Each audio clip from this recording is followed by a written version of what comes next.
자, 2024학년도 EBS 수능 특강의 인문제제입니다. 인문제제에서 8강 부분에 있는 아그리파의 논변에 대해서 좀 얘기를 하겠습니다. 아무래도 그 철학사상에 관련된 거기 때문에 좀 복잡해요. 우리 소주제 한번 정리해야 될 거예요. 첫 번째, 두 번째 문장에서 핵심을 정할 수 있을 겁니다. 아그리파의 5가지 논변 형식에 대한 특징이죠. 독단주의 학문에 대해서 의심을 하는 것과 함께 합리와 시도를 무너뜨림, 이렇게 정리할 수 있어요. 다음에 두 번째 문단으로 넘어가죠. 두 번째 문단의 핵심은 친절하게도 핵심이 밑줄 쳐져 있죠. 다소 길기는 하지만 두 가지를 얘기하고 있습니다. 철학적 의견이나 믿음들의 상위성 논변 형식이죠. 거기다 플러스 되는 게 뭡니까? 이은 부분에 나타나는 독단적인 부분이죠. 전제 설정의 논변 형식, 이렇게 정리하면 되겠습니다. 요게 이제 소주제로 정할 수 있는 부분이에요. 비교적 좀 길게 나오죠. 그런데 여기서 보니까 차근차근 좀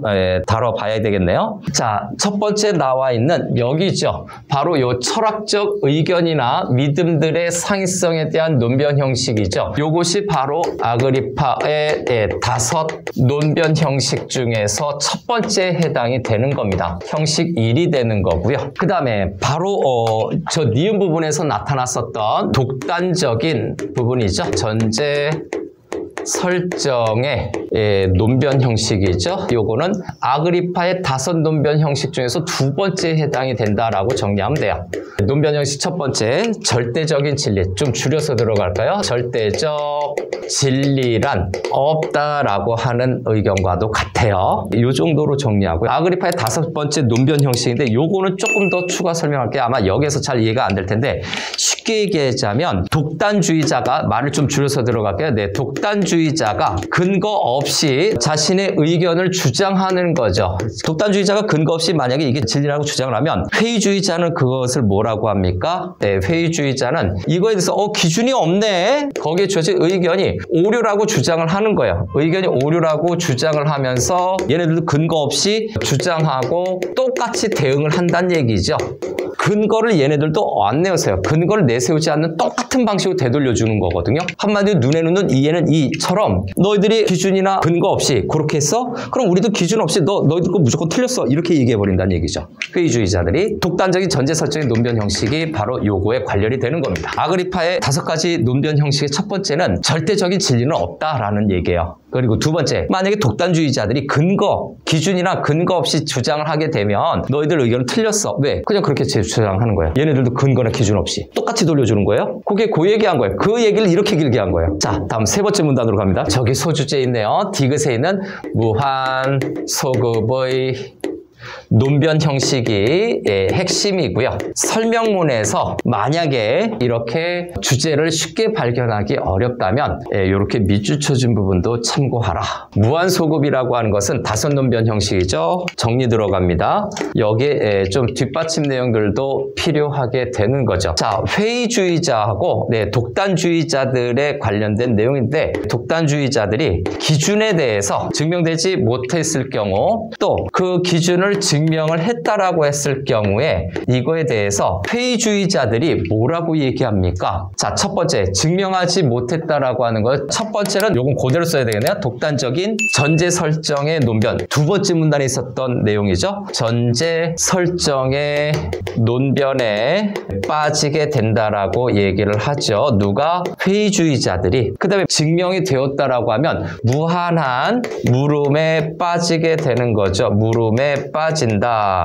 요것이 바로 뭐라고? 무한한 물음이 무한소급이에요. 요것이 바로 무한소급의 논변 형식, 이것이 된다라는 거죠. 그래서 얘를 끌어내기 위해서 앞에 설명을 좀 깔아 놓은 거죠. 자, 무한소급이라고 하는 것은 결국 이렇게 증명하거나 증명 못하거나 이런 모순에 빠지게 되는데, 무한소급의 논변 형식의 특징은 뭡니까? 타당성을 증명하지 못해요. 그래서 한 번 더 들어가면 여기는 회의주의자들이 회의주의자들이죠. 여기는 네, 회의주의자들이 이렇게 진치고 있고 하나 더 들어가면 저기 있는 거 한마디로 보니 기준을 증명하지 못하거나 또는 타당성을 증명하지 못하거나 누가 독단주의자들이에요. 기준을 증명 못하거나 타당성을 증명하지 못하거나 독단주의자들이 문제점에 빠진다는 내용입니다. 이게 바로 뭡니까? 최후의 근거를 제시하지 못하는 겁니다. 한마디로 근거 제시가 안 된다라는 얘기예요. 어쨌든 간에 안 된다는 내용이죠. 최초 지점에 도달하는 논증의 처음과 마지막이 완벽하게 호응이 돼야 되는데 그 근거를 제시하지 못한다. 절대적 진리의 근거를 찾을 수 없다는 내용이죠.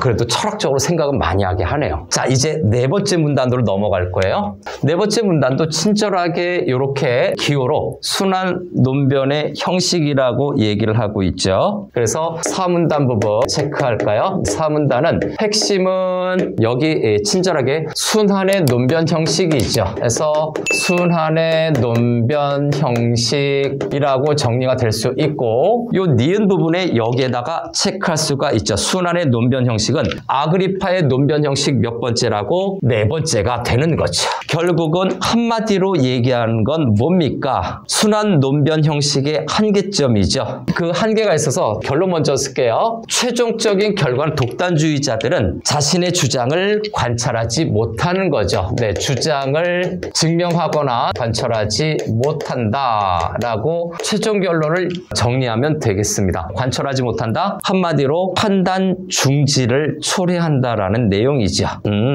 그래서 관철하지 못하는데 왜 관철하지 못합니까?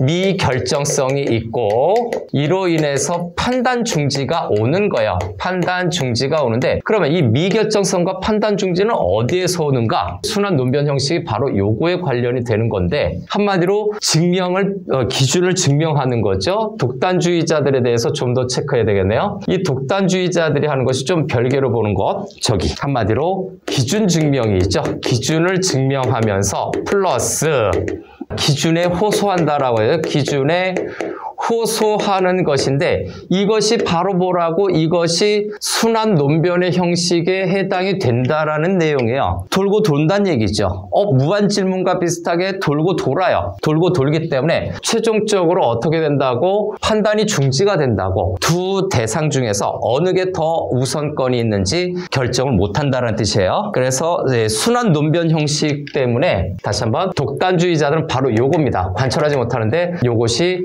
순환 논변이고요. 결국은 이런 형상들을 갖고 온다고요. 주장을 관철시키지 못하는 최종 결과인데 미결정성이 있어 순환이 되니까 그럼 판단이 중지될 수밖에 없겠지. 계속해서 순환이 되면 그래서 최종적으로 자신의 주장을 증명하지 못하는 거죠. 근거 제시를 못하는 거죠. 다섯 번째 문단으로 갈게요. 소주제는 이미 나왔어요. 상대성의 논변 형식이라고 이미 나와 있습니다. 이것이 다섯 논변 형식의 다섯 번째에 해당이 되는 거예요. 그래서 여기서 정리할 거. 자, 첫 번째인가요? 첫 번째로 해야 될 거. 인간이 아는 거라든가 판단하는 것은 절대적인 것이 아니에요. 네, 절대적인 것이 아니기 때문에 이런 것들을 바탕으로 해서 뭐가 된다고? 최종 결론 독단적인 견해에 빠진다고요. 상대성의 논변 형식에 해당돼서 이게 첫 번째 상대성의 논변 형식. 다음 두 번째, 그럼 상대성에 대해서도 좀 생각을 해봐야 되겠죠? 자, 모든 사상은 상대적인 것이기 때문에 이 상대적인 것이 바로 판단 중지를 요구하는 거죠. 이것이 상대성의 논변 형식이에요. 독단주의자들은 어떻게든 판단 중지라든가 제대로 입증을 하지 못한다는 걸 얘기하고 싶었던 거죠.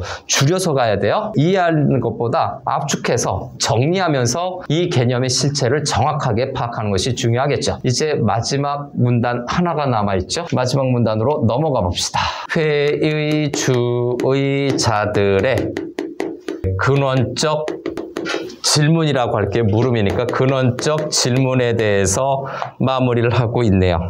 회의주의자들이 어떤 근원적인 질문을 던지고 있는가? 그거를 정리하면 되겠습니다. 회의주의자들의 특징은 한마디로 절대적인 판단이 안 된다는 내용이죠. 상대적이기 때문에 진리에 대해서 판단할 수 없어요. 진리는 상대적인 거고요. 앞문단에서 바로 했었죠. 오문단 상대적인 거고, 그래서 어떻게 된다고? 진리에 대해서 판단을 할 수가 없다라고 얘기하는 것이 바로 저 문장이에요. 필론주의자들은 회의주의자들이에요. 고전 회의주의자들이에요. 필론주의자들은 한마디로 뭡니까? 판단 중지를 통해서 판단할 수 없다는 얘기죠. 판단 중지를 통해서 뭐라고? 아타락시아를 얻는 거죠. 마음의 평정을 얻을 수 있다. 요것과 비슷한 우리 고유 속담이 하나 있죠. 모르는 것이 약이다 라고 볼 수가 있죠. 아는 것이 힘일 수도 있지만 여기서 모르는 것이 약이 되는 거예요. 판단 중지를 통해서 고통에서 벗어나요. 마음의 평정을 얻는 거죠. 이것도 비유하고 있네. 그래서 공포에 울부짖는 승객들인데, 승객들은 고뇌를 하고 있어요. 진리를 발견하기 위한 고뇌와 비슷하고요. 또 저기 돼지들이 있죠. 돼지에 동요하지 않는 상태죠. 네, 돼지들은 바로 뭡니까? 마음의 안정을 얻은 상태라고 봐야 됩니다. 다시 한번 동요하지 않는 상태라고 해서 마음의 평정이라고 써놓을게요. 그냥 자, 마음의 평정을 얻은 상태이다 라고 봐야 되겠죠. 회의론자들의 근원적인 질문에 해당되는 것이 뭐라고? 저기 있는 것처럼 근거 제시가 불가능해요. 절대적 진리에 대해서 물음을 던지고 있다라고 하는 건데, 이 진리에 대해서 물음을 던진다라는 것이 뭐야? 이것이 바로 이거예요. 진리는 상대적인 것이기 때문에 상대적 판단을 할 수 없다라는 것이 이 진리에 대한 의문을 제시한 내용이에요. 요거예요. 이미 앞부분에서 정리한 내용을 마지막에서 마무리해 준 겁니다. 일단 지문 설명은 마무리하겠습니다.